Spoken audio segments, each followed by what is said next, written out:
بسم الله الرحمن الرحيم. الحمد لله رب العالمين، والصلاة والسلام على أشرف النبيين وخاتم المرسلين أبي القاسم المصطفى محمد وعلى آله الطيبين الطاهرين المعصومين. أما بعد، آج ہم آپ کے سامنے استعمار کی ایک نئی سازش کے بارے میں بیان کریں گے۔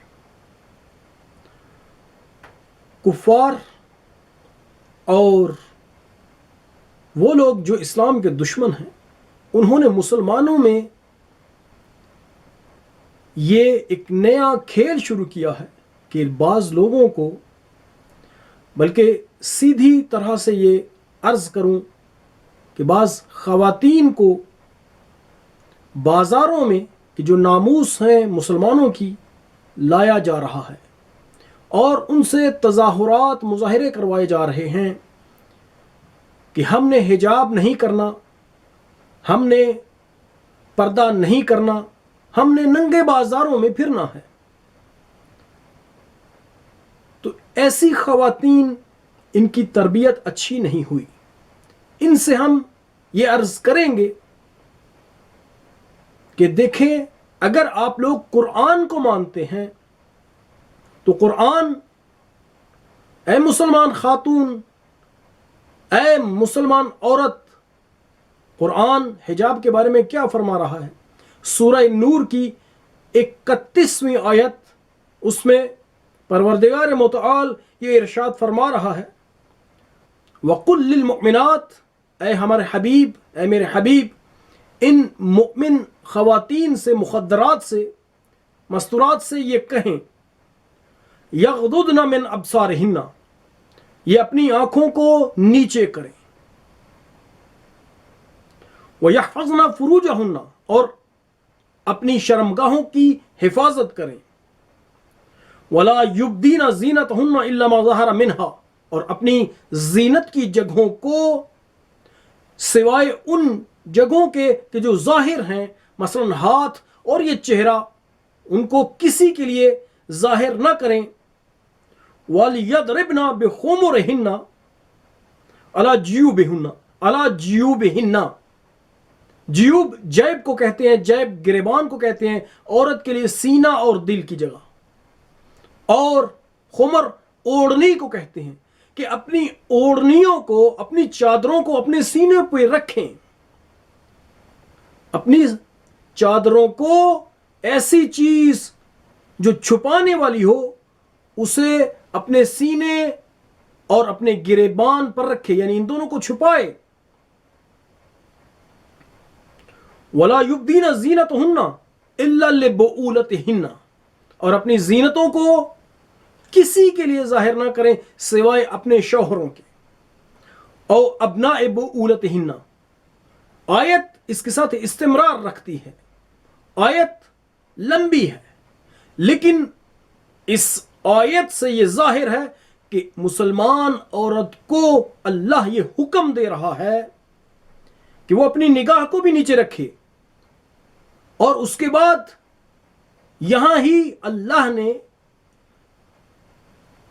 اللہ تعالیٰ نے یہاں ہی حکم کو بند نہیں کیا، پروردگار متعال نے یہاں ہی حکم کو ٹھہرا نہیں دیا، توقف نہیں کیا، بلکہ فرمایا کہ اپنی شرمگاہوں کو چھپا کے رکھو، اپنی زینت کی جگہوں کو چھپا کے رکھو، ان کو کسی کے لیے ظاہر نہ کرو۔ قرآن یہ کہہ رہا ہے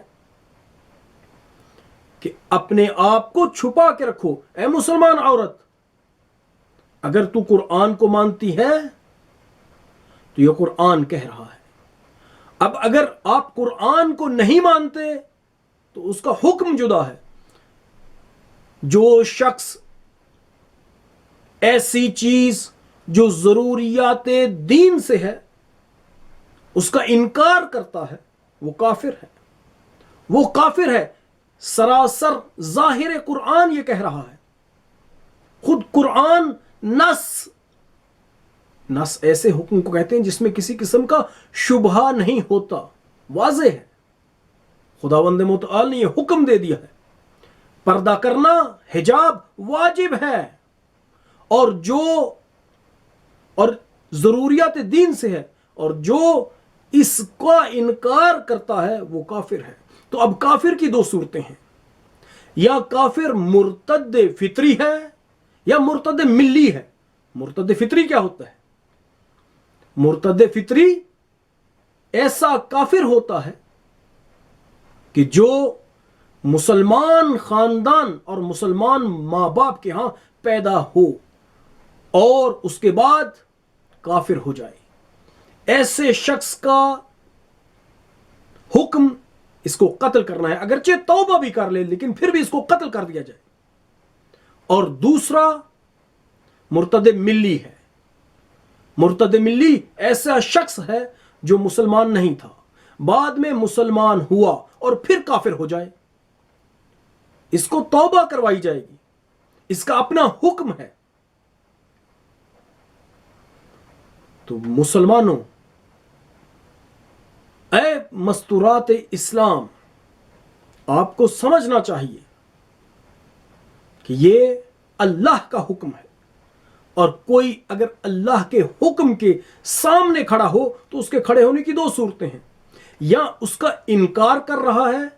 اگر آپ انکار کرتے ہیں، ہم ان خواتین سے پوچھیں گے کہ کیا تم پردے کو نہیں مانتی، اصلاً پردہ نہیں ہے، اسلام میں نہیں ہے، اس کا انکار کر رہی ہیں؟ اگر ایسے کرتی ہیں یہ تو کافر ہیں، قرآن کہہ رہا ہے۔ اور اگر یہ وجہ نہیں ہے، انکار نہیں ہے، بلکہ صرف لا ابالی ہے، تو پھر بھی گناہ کبیرہ ہے، توبہ کرنی چاہیے۔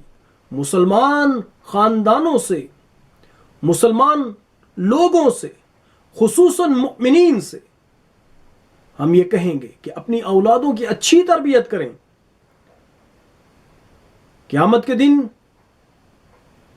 ایک عورت کو لایا جائے گا جسے فرشتے جہنم کی طرف لے جا رہے ہوں گے، پروردگار متعال کی طرف سے حکم ہوگا، معلوم ہوگا کہ یہ بے پردہ تھی، اس کے بھائی کو لاؤ، اس کو بھی جہنم میں ڈالو، اس کے باپ کو لاؤ، اس کو بھی جہنم میں ڈالو، اس کے شوہر کو لاؤ، اس کو بھی جہنم میں ڈالو۔ کیوں؟ اس لیے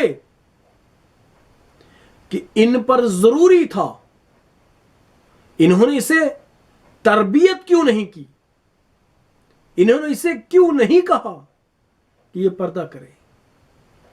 ایک عورت کا گناہ اور 4 لوگوں کو جہنم میں خدا ڈالے گا، صرف اور صرف ایک عورت کی بے پردگی کی وجہ سے۔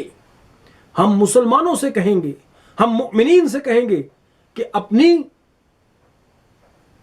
مستورات کی، اپنی خواتین کی، اپنی بہنوں کی، بیٹیوں کی ایسی تربیت کریں کہ یہ وقت نہ آئے۔ ایک مسلمان کے لیے ڈوب مرنے کا مقام ہے کہ جب اس کی بہن بیٹی سر کھلے بازاروں میں جائے۔ پروردگار متعال ہمیں حقیقی اسلام پر عمل کرنے کی توفیق عنایت کرے۔ وصلی اللہ علی سیدنا محمد وآلہ الطیبین الطاہرین۔